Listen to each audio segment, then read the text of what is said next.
The Roaring Twenties. Between 1920 and 1933, America went dry.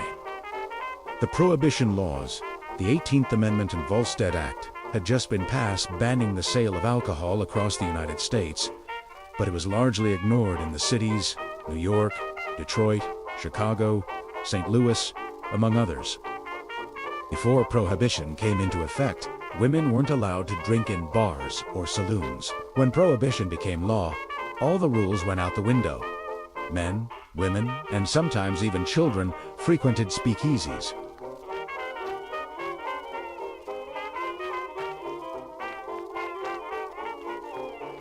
The law's biggest supporters were Senator Maury Shepherd, the Anti-Saloon League, the Women's Christian Temperance Union, and Coca-Cola.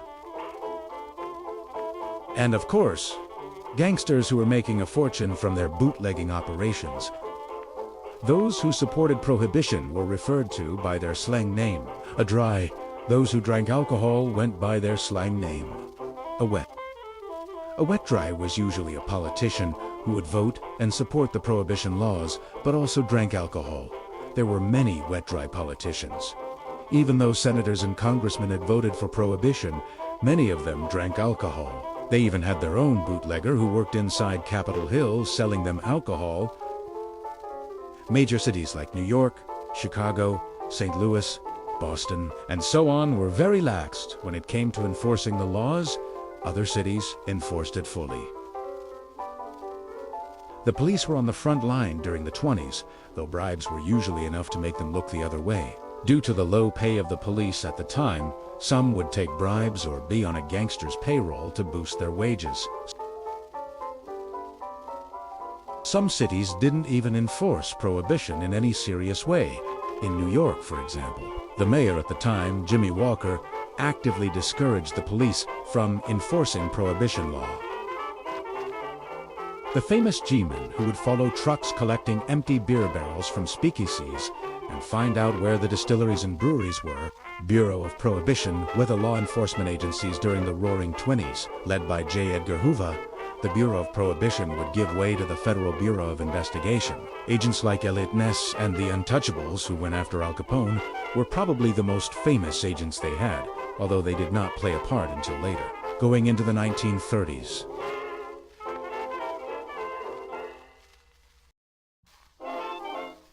As mentioned earlier, before Prohibition started, it was seldom that men and women were seen drinking together. Some speakeasies were designed to attract women in order to increase profits. This also led to many women taking their place in Prohibition history. Texas Guinan opened many speakeasies, along with her rivals Helen Morgan and Belle Livingston. During the Roaring Twenties, young women were known as flappers, modern young women who wore their skirts short, their hair bobbed, and their lips red. They smoked cigarettes, danced in jazz clubs, went out uncaparoned, and flouted the Prohibition laws by swilling martinis and cocktails and cocktail parties were a big thing in 1920s. Some of these famous cocktails included gin, Stinger, Manhattan, and Rattlesnake.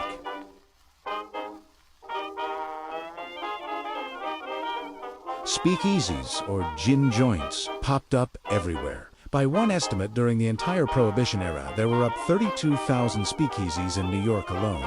There was a speakeasy on every corner, and on the same block as police headquarters, there were 4 operating freely. Bribes, too, policemen, judges, and politicians, usually took care of any issues. Some speakeasies would require a secret knock or would be open only to who knew the password. Like Joe sent me, alcohol seemed to be sold everywhere during the 20s. Barber shops, stores, etc. But the most popular place to buy alcohol apart from the speakeasy was the drugstore, where it could be purchased legally with a prescription.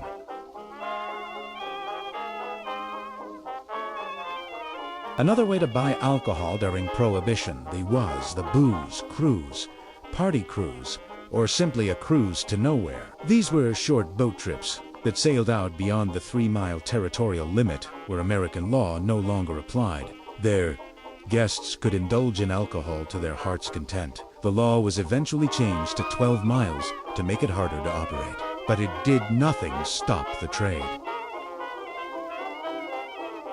By the middle of the Roaring Twenties, there were hundreds of boats operating along Rum Row, selling alcohol.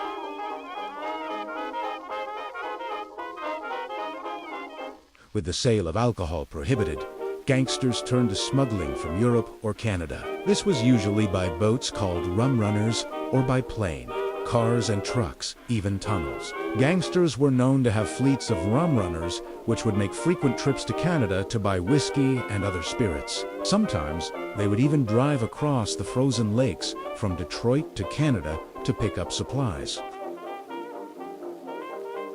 Homebrewing was also a common thing during the 20s, bathtub gin being a common drink. Another favorite of homebrewers was homemade wine, usually made from grape bricks. A grape brick was a dehydrated block of grape juice and pulp that was sold legally during Prohibition so people could make their own wine at home. It was illegal for the producers to give instructions how to make the wine. Instead, they gave instructions how not to make it. The most popular kind of grape brick was Vino Sano. There were also illegal distilleries in basements, factories, homes, and just about anywhere they could fit the equipment for make their beer and spirits.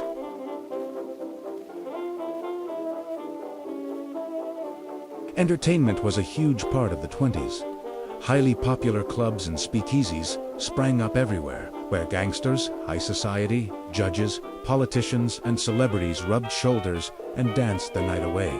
Cabarets, jazz, and dance troupes were common in the clubs. Some big names got their break during the 20s. George Raft and Mae West. And of course, the queen of the nightclubs, Texas Guinan. Texas Guinan was considered the best MC in New York. She also ran a string of the best nightclubs in the city. She was known as the queen of the nightclubs. Was no stranger to the law throughout the Prohibition era. Guinan would open Speakeasies, which would be raided, shut down, and reopened again. It's said that whenever the place was raided, the orchestra would play the prisoner's song as she was taken away to jail. Some of the most popular clubs of the day were the Cotton Club, the 300 Club, the El Fay, the Club and Time at Harding Hotel, the Green Mill and Butch McGuire's in Chicago. The 21 Club had someone sitting outside who would ring a buzzer to sound the alarm in the event of a raid. The shelves would collapse and pop up empty while dumping all the bottles and contents in space behind the shelf. It also had secret passages and fake walls that hid a liquor vault in the basement.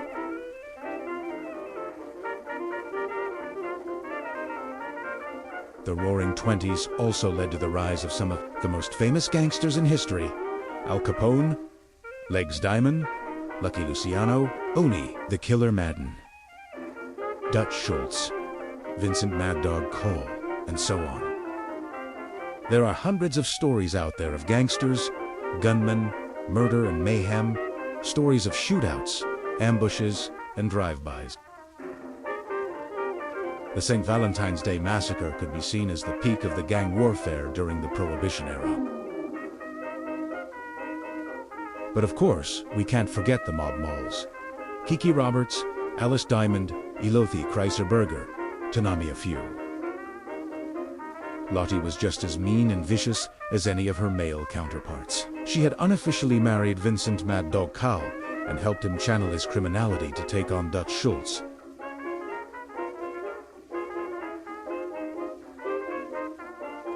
In the end, why did Prohibition fail? The law was impossible to enforce.